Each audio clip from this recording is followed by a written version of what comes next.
మీ దగ్గరకు వస్తా. వెంకరెడ్డి గారు గుడ్ ఈవినింగ్. నమస్తే. నమస్తే, చెప్పండి. ఆఖరికి మీ మంత్రి కిషన్ రెడ్డి కూడా రోడ్ కార్నర్ మీటింగ్స్ పెడుతున్నారు. చాలా స్పీడ్ అయితే పెంచింది బీజేపీ కూడా ఫైనల్ గా గ్రౌండ్ లో. త్రిముఖ పోరా ఐ థింక్ ఇవాళ ప్రచారానికి ఉన్నట్టున్నారు. మెడలో కండువాతో రాలే మీరు. ఇవాళ వెళ్ళలేదు, నేను నిన్నటి వరకు వెళ్ళినా.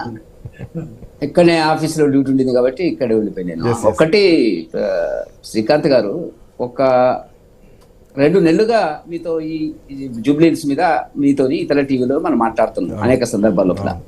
ఒక 10 రోజుల నుంచి జూబ్లీహిల్స్ యొక్క ముఖ చిత్రం మారిపోయింది.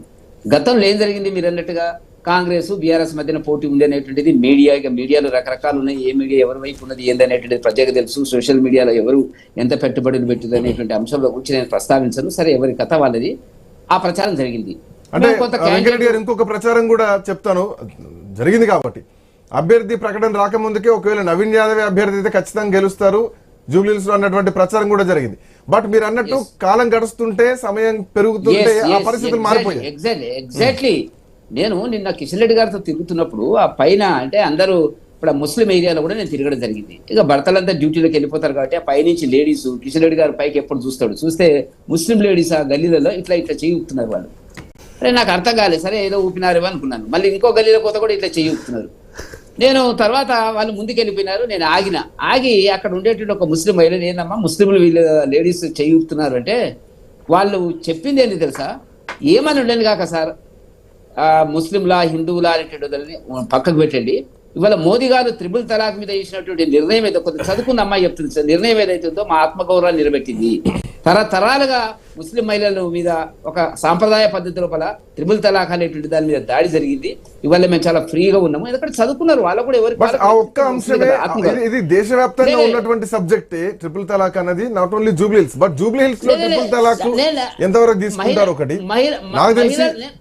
నేను అన్నది ఏంటంటే ఎంతవరకు పోతుంది ఏంది అనేటువంటిది వేరే విషయం, కానీ వాళ్ళ ఆత్మాభిమాన ప్రకారంగా వాళ్ళ ఆలోచనలు మాత్రం ఉండొచ్చు. కానీ ఆ రెస్పెక్ట్ ఓటు బ్యాంక్ రూపంలో ఎంతవరకు మారితే, గతంలో కూడా ఎన్నికలు జరిగినాయి కదా, ట్రిపుల్ తలాక్ అంత తర్వాత కూడా ఎన్నికలు జరిగాయి. ఇప్పుడు మీ ఇంట్లో మీ మిస్సెస్ నువ్వు చెప్తేనే ఓటేయదు, మా ఇంట్లో మా మిస్సెస్ మేము చెప్తేనే ఓటేయదు. గుర్తుపెట్టుకోండి, ఇవాళ అందరు చదువుకున్న వాళ్ళు ఎవరి ఆత్మాభిమానం ఎవరి ఆలోచన ప్రకారంగా వాళ్ళు ఓటేసుకునేటువంటి పరిస్థితి వాళ్ళు వచ్చిన మాట ఒక ఎగ్జాంపుల్ చెప్పిన. రెండవది, ఇవాళ మాకు అజారుద్దీన్ గారిని మంత్రి చేయడం వల్ల మాకు భారతీయ జనతా పార్టీకి మా లంకల దీపక్ రెడ్డి గారికి గ్రాఫ్ పెరిగేటువంటి అవకాశం ఏర్పడ్డది. ఇప్పుడు క్యాండిడేట్ నవీన్ యాదవ్ ఎంఐఎం క్యాండిడేటా కాంగ్రెస్ క్యాండిడేట్? అసలు కాంగ్రెస్ క్యాండిడేట్ నవీన్ యాదవా లేకపోతే అజరుద్దీనా? ఈ రెండు మీద కూడా చర్చ జరుగుతున్నటువంటిది. అందుకే ఆయన ఏం చెప్తున్నాడు, ఇవాళ భయపడి అజారుద్దీన్ మన నవీన్ యాదవ్ గతంలో మజ్లిస్ పార్టీ తరఫున పోటీ చేసినాడని చెప్పుకోవాల్సిన పరిస్థితి పడ్డది. వాళ్ళ గతంలో ఒక వారం రోజుల నుంచి ముఖ్యమంత్రి గారు మాట్లాడుతున్నటువంటి విధానాన్ని మీరు జాగ్రత్తగా విశ్లేషిస్తే శ్రీకాంత్ గారు, లంచ్ ఎన్నడూ కూడా క్యాబినెట్ మీటింగ్ కూడా లంచ్ ఇయ్యాడు ఆయన. 3 గంటలకు మీటింగ్ పెడతాడు, రాత్రి 7 గంటలకు ఇంటికి పంపించేస్తాడు. చాయ్ బిస్కెట్లు ఏమి ఇస్తాడో నాకు తెలియదుగా. ప్రోటోకాల్లో వాళ్ళకు లంచ్ ఇవ్వచ్చు.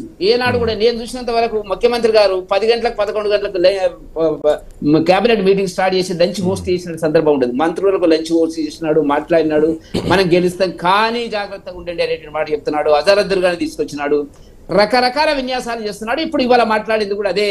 ఆఖరికి వచ్చే వరకు ఏంటంటే మతపరంగా ఇది కాంగ్రెస్ మజ్లిస్ అంతా ఒక్కటి, ముస్లింలంతా ఒక్కటి అని. ఇది ఎంత పెరిగితే దీన్ని కొంచెం డీప్ గా వెళ్ళి రిజర్వేషన్ లో కూడా ఇంటర్నల్ రాజకీయాలకు అతీతంగా చెప్తా. అక్కడ వచ్చిన ప్రాబ్లం ఏంటంటే ఒక పర్సెంటేజ్ ఆఫ్, నేను రాజకీయాలకు అతీతంగా మాట్లాడుతున్నాను. నేను ఏదో మాట్లాడితే బీఆర్ఎస్ సపోర్ట్ చేసినా అదేనే కాదు. రాజకీయాలకు అతీతంగా ఒక పర్సెంటేజ్ ఆఫ్ ముస్లిమ్స్ ఇంకా కూడా వాళ్ళు బీఆర్ఎస్ గురించి ఆలోచిస్తున్నారు. ఇది వాళ్ళకు ఉండేటువంటి తలనొప్పి. ఇప్పుడు ఎవరికి? కాంగ్రెస్ వాళ్ళకి. ఈ ఓట్లు చీలిపోయి మన వైపే వస్తే ఎట్లుంటది అనేటువంటి దాని కింద వాళ్ళు ఆలోచిస్తున్నారు. కాబట్టి చాలా మందిని అడిగినా క్యాకరే సాబ్, మీ ఇద్దరు ముస్లిమ్స్ కొద్దిగా 50-55 ఇయర్స్ వాళ్ళు ఏమంటున్నారంటే క్యాకరే సాబ్ కాంగ్రెస్ వాళ్ళ అని మాట్లాడుతున్నారు. మీరు ఆ పద్ధతిలో ఇప్పుడు మీరు ఒకటి గుర్తుపెట్టుకోండి, ఒక పర్సెంటేజ్ మాత్రమే అసదుద్దీన్ ఓవైసీ మజ్లిస్ చెప్తే వింటారు కానీ వాళ్ళ మీద తీవ్రమైన వ్యతిరేకత ఉంది. ఇంక్లూడింగ్ రెహమాన్ సాబ్ కూడా మాట్లాడుతుంటాడు. వాళ్ళ పాత్ర ఏంది దేశంలో, ఎక్కడ ఎవరితో ఉన్నారు ఎవరు అనేటువంటి విషయం. రెహమాన్ గారు కూడా ముస్లిమే కదా, ఓలాంటాడు చెప్పమనండి, ఆయన కూడా వ్యతిరేకం. కాబట్టి ఇవాళ జరుగుతున్నది ఏంటంటే భారతీయ జనతా పార్టీ క్యాండిడేట్ దూసుకొస్తున్నటువంటి సందర్భం కనపడుతున్నటువంటిది. ఇది సర్వేలు, కాంగ్రెస్ సర్వేలు ఎట్లాగా చెప్తున్నాయి, మనం లేము ఫీల్డ్ లో అనేటువంటి చెప్తున్నారు. ఆయనకు చాలా ప్రమాదకరమైన సూచికలు ఉన్నాయి అనేటువంటి దాని కిందనే ఇవాళ ఏం మాట్లాడుతున్నాడు. రోజు ఒకటి కిషన్ రెడ్డి గారి మీద దాడి పెడుతున్నాడు, అటు ఇటు రకరకాలుగా చేస్తున్న విన్యాసాలు కనపడుతున్నటువంటి. ఆయన రావడం కూడా ఎలక్షన్ కు రావడం కూడా ఆయన 50,000 మెజార్టీతో గెలుస్తా ఉన్నటువంటి వాళ్ళు వాళ్ళ పరిస్థితి ఎట్లా సో కొంత లేదు. బీజేపీ బట్ భయం ఉంది కాబట్టి ఎందుకు అరెస్టులు చేస్తలేరు, ఎందుకు సిబిఐతో కేసు పెట్టిస్తలేరు, అదే కొంత బీజేపీ ఓటు బ్యాంక్ టర్న్ అవుతుంది అన్నటువంటి ఇంటర్నల్ ఇంటెలిజెన్స్ రిపోర్ట్ ఉందా? అర్థం లేనటువంటిది ఇప్పుడు సిబిఐకి కాళేశ్వరం మీద కేసు హైకోర్టే స్టే చేసిందండి.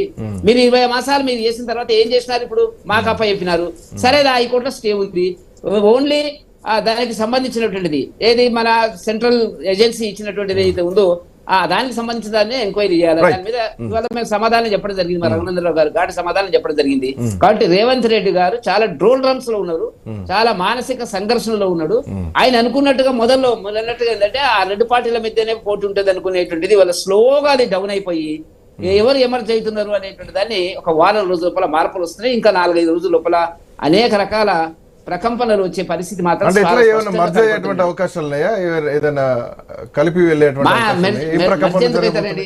ఎవరు ఎందుకు మర్జ్ అవుతారండి? ఎవరు మాది జాతీయ పార్టీ, బీఆర్ఎస్ వాళ్ళ పార్టీ వాళ్ళకు ఉంది, వాళ్ళ క్యాడర్ వాళ్ళకు ఉంది, ఎవరి క్యాడర్ వాళ్ళకు ఉన్నది. మనం తక్కువ అంచనా వేయడానికి వీల్లేదు కదా. ఎవరు అంటే కొంత కూటమి కూడా సపోర్ట్ మద్దతు వస్తున్నటువంటి పరిస్థితులు మాకు పవన్ కళ్యాణ్ గారు జనసేన మద్దతు వస్తుంది, మాకు టీడీపీ ఉండేటువంటి సానుభూతి పనులు మా వైపు చూస్తున్నారు, మేధావులు చూస్తున్నారు. లేదా ఇది ఆఖరికి వచ్చి